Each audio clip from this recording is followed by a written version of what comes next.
عمران خان کو وزارت عظمیٰ کے منصب تک پہنچا کر اقتدار سے نکالنے والی طاقتور ترین ملٹری اسٹیبلشمنٹ اب یہ حتمی نتیجہ نکال چکی ہے کہ ان کا اب پاکستانی سیاست میں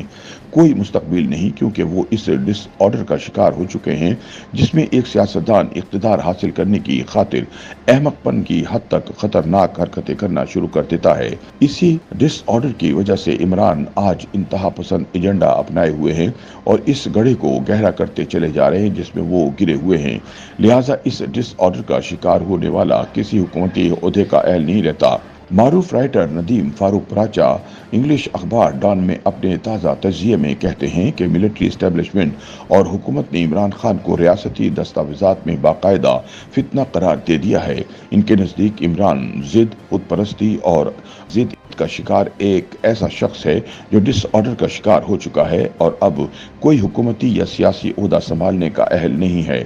ندیم فاروق پراچا بتاتے ہیں کہ 2015 میں عمران خان کے وزیر اعظم بننے سے 3 سال قبل معروف جوہری سائنسدان اور لکھاری پرویز ہود بھائی نے ڈان میں لکھا تھا کہ عمران خان احمق پن کی حد تک ایک خطرناک شخص ہے۔ ظاہر ہے کہ اس پر پرویز ہود بھائی کو عمران خان کے حامیوں کی جانب سے شدید تنقید اور دھمکیوں کا سامنا کرنا پڑا، لیکن پرویز ہود بھائی کی وہ تحریر تقریباً 1 دہائی گزرنے کے بعد آج بھی عمران کی ذہنی حالت کی غمازی کرتی نظر آتی ہے۔ ندیم فاروق پراچا کہتے ہیں کہ بلا شبہ 1 برس سے جیل میں قید ہونے کے باوجود سیاسی منظرنامے میں رہنے کے لیے عمران خان نے بڑی چالاکی سے خیبر پختونخوا اور وسطی پنجاب کے شہری اور نیم شہری علاقوں میں حاصل کردہ حمایت کو استعمال کیا۔ عمران نے ہوشیاری سے عدالتوں کا استعمال بھی کیا، جہاں عمران دار ججز نے انہیں میدان سیاست سے حذف کرنے کی ملٹری اسٹیبلشمنٹ کے منصوبے کو اب تک ناکام بنا رکھا ہے۔ عمران خان کی جماعت سوشل میڈیا پر اب بھی مضبوطی سے قدم جمائے ہوئے ہے، لیکن اس کے باوجود وہ پابند سلاسل ہیں اور تمام تر ہتھ کنڈوں کے باوجود جیل سے باہر نہیں نکل پائے۔ وسیع منظرنامے میں دیکھا جائے تو وہ گزشتہ سال اپنی گرفتاری کے بعد جس گڑھے میں جا گرے تھے، اسے وہ اپنی پرتشدد سیاسی سرگرمیوں سے مزید گہرا کرتے چلے جا رہے ہیں۔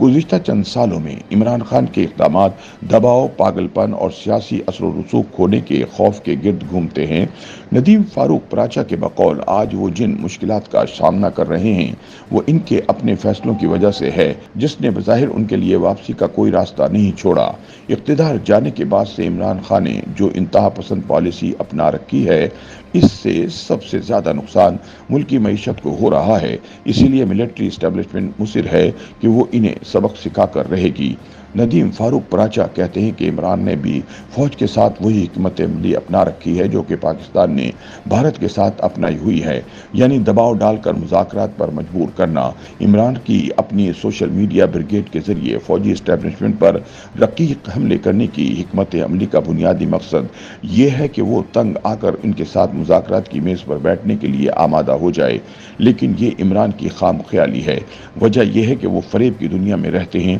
اور ان کی ذہنی حالت ٹھیک نہیں ہے۔ ندیم فاروق پراچا کہتے ہیں کہ عمران خان احمق نہیں ہیں، لیکن بہت سے عصر حاضر کے پاپولسٹ رہنماؤں کی طرح وہ بھی اپنی مقبولیت اور پرکشش شخصیت کو پیش نظر رکھ کر حربے تلاش کرتے ہیں۔ لہٰذا سیاسی مخالفین سے بامعنی مذاکرات کے لیے بہتر حکمت عملی اور اسٹیبلشمنٹ کے سامنے اپنی ساکھ بہتر بنانے کی کوشش کرنے کی بجائے عمران نے بھی اکثر ایسے راستے اپنائے ہیں جن پر چلنے کے نتائج زیادہ حقیقت پسندانہ نہیں نکلے۔